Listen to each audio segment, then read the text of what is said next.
ایسا جادو جس میں پھنسنے والے شیطان کے اعلی کار بن کر اس کی پیروی شروع کر دیتے ہیں۔ آج کے ترقی یافتہ دور میں میڈیا، انٹرنیٹ اور فلم انڈسٹری اس جادو کے زیر اثر کیوں ہو چکی ہیں، اور یہ جادو لوگوں کو اس رنگین دنیا میں کیسے پھنسا دیتا ہے۔ NED فیکٹس میں خوش آمدید دوستو، آج ہم آپ کو سب سے قدیم اور خطرناک ترین جادو یعنی قبالہ جادو کے متعلق بتائیں گے۔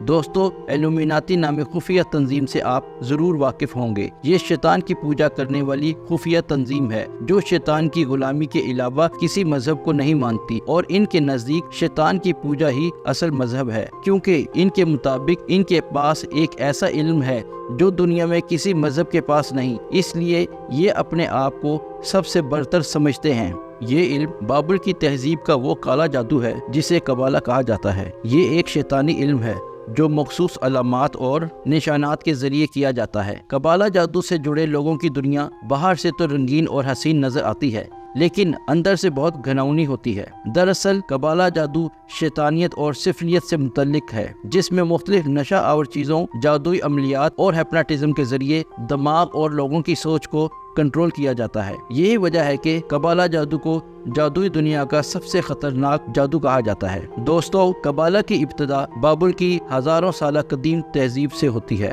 جادو کی اس قسم نے اتنی ترقی کی کہ یہ ایک باقاعدہ مذہب کی شکل اختیار کر گیا، اور پھر وقت گزرنے کے ساتھ ساتھ یہ ایک مکمل تہذیب میں ڈھل گئی۔ کچھ محققین کے مطابق قبالہ جادو کی ابتدا بنی اسرائیل سے ہوئی تھی۔ جب حضرت یوسف علیہ السلام کو مصر کی حکومت عطا کی گئی تو آپ نے اپنے تمام بھائیوں اور رشتہ داروں کو مصر بلا لیا، اور یہ لوگ یہاں آ کر آباد ہو گئے۔ اس دور میں مصر کے لوگ جادو کے فن میں کمال رکھتے تھے۔ یہاں پر لوگ قبالہ نامی جادو کے ذریعے ہر ناممکن اور ناقابل یقین کام کو سر انجام دیا کرتے تھے۔ مثلا حضرت موسیٰ علیہ السلام کے دور میں فرعون مصر کے دربار میں موجود وہ جادوگر جنہوں نے حضرت موسیٰ علیہ السلام سے مقابلہ کیا تھا، یہ لوگ بھی قبالہ جادو کے ماہر تھے۔ اسی طرح اپنے جادو کے ذریعے لوگوں کو شرک میں مبتلا کرنے والا سامری جادوگر بھی قبالہ جادو کیا کرتا تھا۔ فرعون اور نمرود کے دربان کے کاہن اور نجومی جنہوں نے انہیں بتا دیا تھا کہ ایک ایسا بچہ پیدا ہونے والا ہے جو ان کے خاتمے کا سبب بنے گا،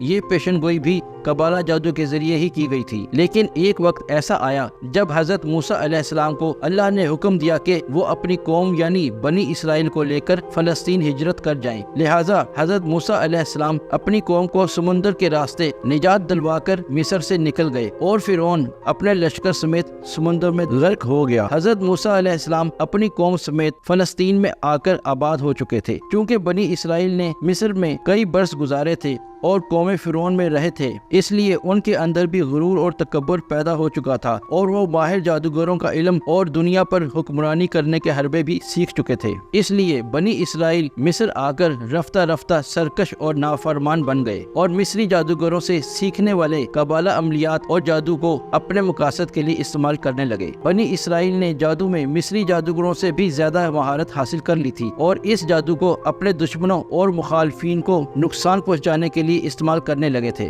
اس کے بعد حضرت سلیمان علیہ السلام کا دور آیا۔ اللہ تعالیٰ نے آپ کو عظیم الشان سلطنت کے علاوہ جنات پر بھی حکمرانی عطا فرمائی تھی۔ حضرت سلیمان کی وفات کے بعد بنی اسرائیل کے جادوگروں نے لوگوں کو بہکانا اور ورگلانا شروع کر دیا، اور لوگوں کو بتایا کہ نعوذ باللہ حضرت سلیمان علیہ السلام کے پاس کالے جادو کی طاقت تھی، جس کی وجہ سے آپ جنات کو کنٹرول کرتے تھے۔ لہٰذا لوگوں نے ان جادوگروں کی چال اور باتوں میں آ کر کالے جادو کو روحانیت کے طور پر سیکھنا شروع کر دیا، یہاں تک کہ جادو کی کتابوں کو ہیکل سلیمانی میں مقدس کتابوں کا درجہ دے کر رکھ دیا۔ مسلسل اللہ کی نافرمانیوں کی وجہ سے اس قوم پر اللہ کا عذاب نازل ہوا، اور یہودی ریاستوں پر بخت نصر اور ٹائٹس نے 2 تباہ کن حملے کیے، جس میں ہیکل سلیمانی مکمل طور پر تباہ ہو گیا۔ اس طرح لاکھوں یہودیوں کو قتل کیا گیا، اور جو یہودی بچے وہ مجبوراً فلسطین چھوڑ کر دوسرے علاقوں میں ہجرت کر گئے۔ ان تمام جنگوں اور قتل و غارت کے دوران وہ قبالہ جادو کی کتابیں جو ہیکل سلیمانی میں محفوظ کر کے رکھی گئی تھیں وہ ملبہ تلے دب کر رہ گئیں۔ دوستو، پھر 18ویں صدی میں ان بچے کچے یہودیوں نے مل کر ایک تنظیم کی بنیاد رکھی جس کا نام नाइट टेम्पलर रखा गया। इस तंजीम का मकसद हैकल सुलेमानी के मलबे तले मौजूद जादुई किताबों को तलाश करना था, और फिर ये लोग अपनी चालाकी और होशियारी की वजह से अपने मकसद में कामयाब भी हो गए, जिनमें कबाला जादू और उन सब पुरअसरार रसूमात का तमाम इल्म था। इन तमाम किताबों को हासिल करके और इनकी गैर मामूली ताकतों का फायदा उठाकर दुनिया पर हुक्मरानी करना इन नाइट टेम्पलर्स का मकसद था। ये लोग ईसाइयों के साथ मिलकर सलीबी जंगों में भी शामिल होते रहे और खुद को उनका हिस्सा यानी ईसाई जाहिर करके दुनिया पर हुक्मरानी के ख्वाब देखने लगे। लेकिन सुल्तान सलाहुद्दीन अयूबी जैसे मुस्लिम हुक्मरानों के होते हुए उनके ये नापाक अज़ाइम कामयाब ना हो सके। चुनांचे जब ईसाइयों को उन नाइट टेम्पलर्स के यहूदी होने का पता चला तो ईसाइयों ने उन्हें कत्ल करना शुरू कर दिया, जिसके बाद नाइट टेम्पलर्स मजबूर होकर स्कॉटलैंड हिजरत कर गए और फिर आहिस्ता आहिस्ता उन्होंने अपना असर रसूख पूरे बरतानिया तक फैला दिया। बहुत जल्द ही ये लोग दुनिया के वसाइल पर काबिज होना शुरू हो गए, यहाँ तक के जायदादों, किलों, जागीरों और दुनिया के तमाम वसाइल पर इनका कब्जा हो गया। ये तंजीम दुनिया भर के तरबियत याफ्ता और तजर्बाकार लोगों पर मुश्तमिल हो गई। इस तंजीम का सरबराह ग्रैंड मास्टर कहलाता था और इसके नायब मास्टर कहलाते थे। ग्रैंड मास्टर उनके लिए खुदा का दर्जा रखता था। नाइट टेम्पलर्स ने ही यूरोप में सूद की बुनियाद रखी और इसी तरह बैंकिंग की शुरुआत हुई। जदीद दौर की खुफिया तंजीम यानी इल्यूमिनाती और फ्री मैसन इन नाइट टेम्पलर्स की ही शाखें हैं। दोस्तों, कहा जाता है कि दुनिया की कुल आबादी में सिर्फ 1% इल्यूमिनाती मौजूद हैं, जो कि दुनिया के अमीर तरीन लोग हैं, और ये 13 ब्लड लाइन्स यानी ख़ानदान हैं जो नस्ल दर नस्ल शैतान की पूजा करते आ रहे हैं। ये लोग दुनिया भर के फाइनेंशियल सिस्टम और रिजर्व्स के मालिक हैं और 80 से 90% वसाइल इन्हीं के कब्जा में हैं। पसे पर्दा इनका मकसद शैतान को खुश करना ही होता है। इनका तरीक़ाकार ये होता है कि ये अपनी फील्ड में मशहूर शख्सियात को अपने दायरा में एक हद तक शामिल करते हैं और फिर उन लोगों को अवाम में मशहूर किया जाता है और यूँ ये लोग अवाम के दिलों में घर कर जाते हैं। कबाला जादूगर अपने जिस्म पर मुख्तलिफ किस्म के टैटूज और निशानात भी बनाते हैं, जिनमें तकोन, 5 कोनों वाला सितारा और 1 आँख वाले निशान शामिल हैं। कबाला जादूगर ऐसे लोगों को अपना आलाकार बनाते हैं जो मशहूर शख्सियात की फहरिस्त में शामिल हों।